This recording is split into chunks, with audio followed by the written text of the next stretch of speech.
Hats. Someone made those. I'm not selling hats. Okay, someone walked up on the street and handed it to Julie, so I'm not in the merch business yet. First of all, credit to Maryland. They battled. It was 24-14. They could have walked away. They battled back. I think there was however many unanswered. 17 or whatever it was. I think that quarterback's going to be dynamic. He played really well. Couldn't get to him. They found a way to run the football to a degree. And we were, I think, -3 on the day on the turnover margin. So, our turnovers, led to 17 points for them. So they scored 10 points in the first half off it, and then obviously the pick six. Love the resolve of our guys. They continue to battle. Special teams continues. I mean, you got when I tell you how much I love this team, and you got Kenneth Williams, who doesn't even have a scholarship. He's out there running that kickoff return back. So he does now, by the way. That was wrong. That wrong was righted after the game. But no, just proud of our guys, and I want to give credit to them too. Questions? I know you've experienced Nebraska fans before, but to have 10,000 here, and then kind of the team comes back out and celebrates that moment for you guys emotionally. Yeah, I'm like a get in the locker room, yes sir, say that, whatever.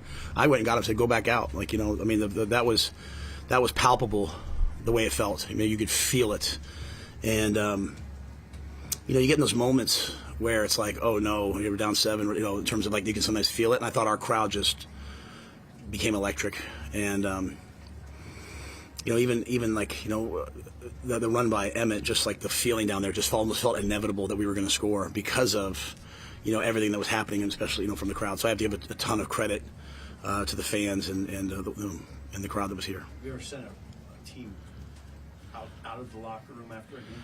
Yeah, I think maybe I did once before. At Temple, we didn't get the kind of crowds we get here, and so I think we had one great crowd, and I did it, but it wasn't planned, it wasn't anything, it was just more like, I have a bunch of guys that do exactly what they're told, and they're trying to get in because, we want to get in and get on the road, but I wanted to make sure that I want our players to enjoy that moment, it's 2 straight close, there was a time where we were talking about bowl droughts and never winning a close game. Well, we're figuring a lot of that stuff out. So I wanted them to enjoy that moment, that reaction with their families, with their friends, with their fans, the people that came here. And so that was, this is living. You don't get to feel this very often, you know what I mean? In our, and so I wanted them to enjoy it as long as possible. Can you speak on what Emmett gave you, just the balance he added to the offense, especially when the throwing game had some issues at times today, to have the ground game go with it? Yeah, so we came out of last game, and we looked at the numbers, and we were 5.5, 6 yards a carry. We had a bunch of good runs.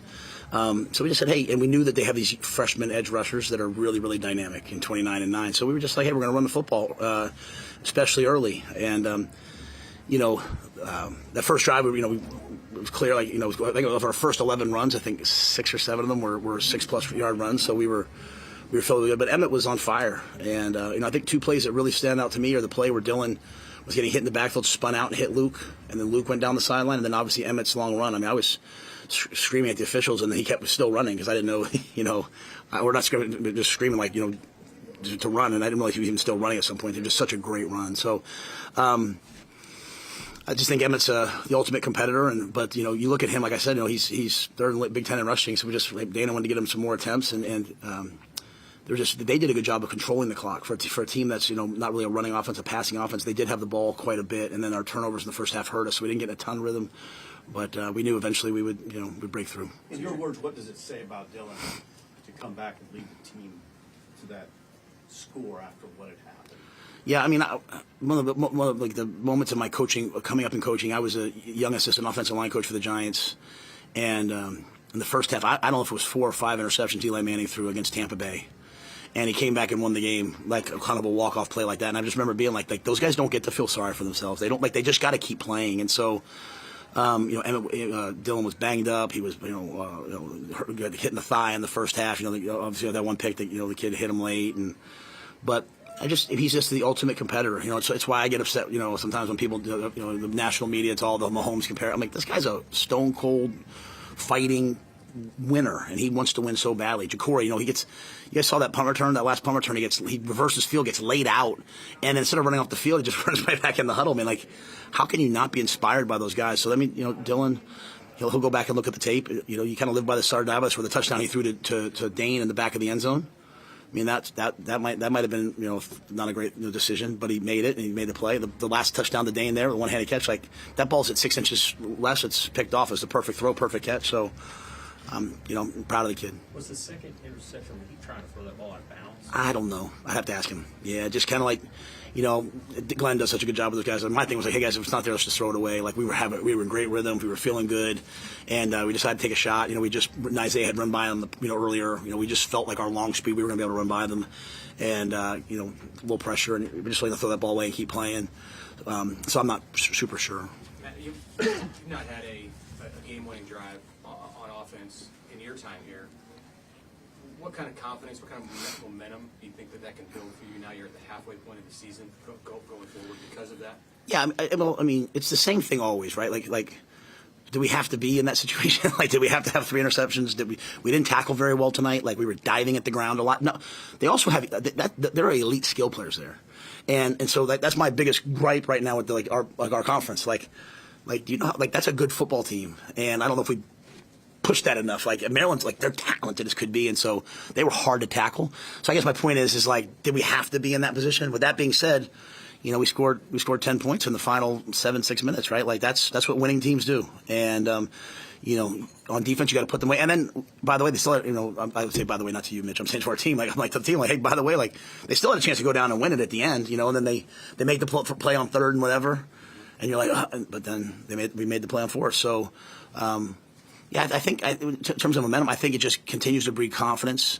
The biggest thing I felt was like no one was panicked on the sideline, but they weren't panicked last week. Like the Cincinnati game, that's three close wins, that comes down to the end, and our guys are very, very comfortable in the fourth quarter. And really, these are all the questions you guys have asked me about, like, hey, how are we going to get over this thing? And I said, hey, we're going to inoculate them by doing it all the time. We're going to teach it at a high level, and I thought we did it pretty well there. So that being said, we were 5-1 last year. And so, it's just about playing the next game, playing the next play, playing the next game. As corny as that sounds, man, I sit there the whole game. I can just tell you, my nerves inside, guys, are going 100 miles a minute, and I just say, play the next play, like just keep playing. So I'm preaching that. I believe it. Couple more. On it, but can you speak more on that relentless pursuit of this team, just doing whatever it takes to win that may not have always been there before?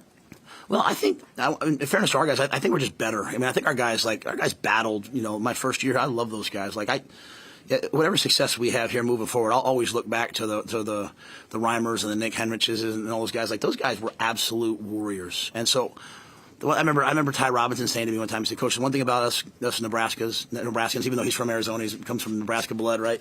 That mom and dad went to Chadron State. Like, I remember him telling me, he's like, we can handle adversity and we don't quit. And so they've always had that. We're just getting better, and we're just making play. I mean, Pritchett kind of rolled his ankle and he played, hard. At the very end, he just was just really starting to limp on it. We put Turner in for him. Turner Corcoran, it's been a full year, and he's out there and he makes the plays at the end. So,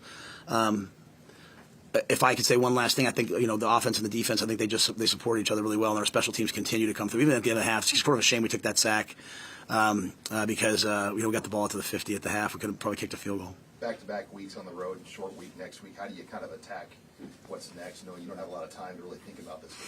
Yeah, I mean, we're going to do the exact same week. The way we look at it, Friday night is about 12 hours from an 11 o'clock game. So we'll do the exact same game week. Like, we'll practice on Sunday. We'll take Monday off. We'll do Tuesday. We'll do Wednesday. Just Thursday morning, instead of practicing, we'll walk through. And then Thursday night, we'll head up to Minnesota. I mean, the travel here we came on Thursday night, it was first class. Absolutely first class. The hotel was elite. One of the best bus drivers we've ever had. But, Thomas, Susan, everything was really, really, really important here. And I think that shows up in the fourth quarter. Like, when I say those things, like, I want our guys to understand, like, hey, the reason why we eat well, the reason why we do all these things is so that in the fourth quarter you have energy to go make the plays to win. It's not for anything. It's not to be entitled. And I thought we had no distractions. We took our guys to a sauna and a cold plunge place, and the owner afterwards told Mitch, he was like, it's the best group of people we've ever had come through here. And so that's not me, that's Sierra. That's, I had asked the high school, we went to walk through at a high school, I had asked the high school coach if the DBs could stay longer because they wanted to get individual drills on Friday. And I mean, just the culture of those guys is outrageous. And so we'll have to do that this week, though, because Minnesota's a really good team. It's a tough team. It's a hard place to play. It's been a while since we beat them. We're heading there. It's a game that we're going to, obviously, Julie, my wife Julie there, she lost her mother, Donna, to breast cancer. And my mom, my mom, Gloria, had breast cancer. So it's something we're very, very, very passionate about. And we're going to it'll be a breast cancer game this Friday.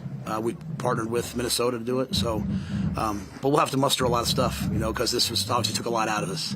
Is there anything else you want to say just about the playmaking? Like Heinrich with the catch on the sideline there. What a catch! And Dylan too. I think he was falling down when he threw the pass to Hunter on the last drive. Like you guys stepped up and made plays Yep. in the fourth quarter. Yeah, I mean, and you go back, even Isaiah at the beginning, right, taking that same screen to the house. I mean,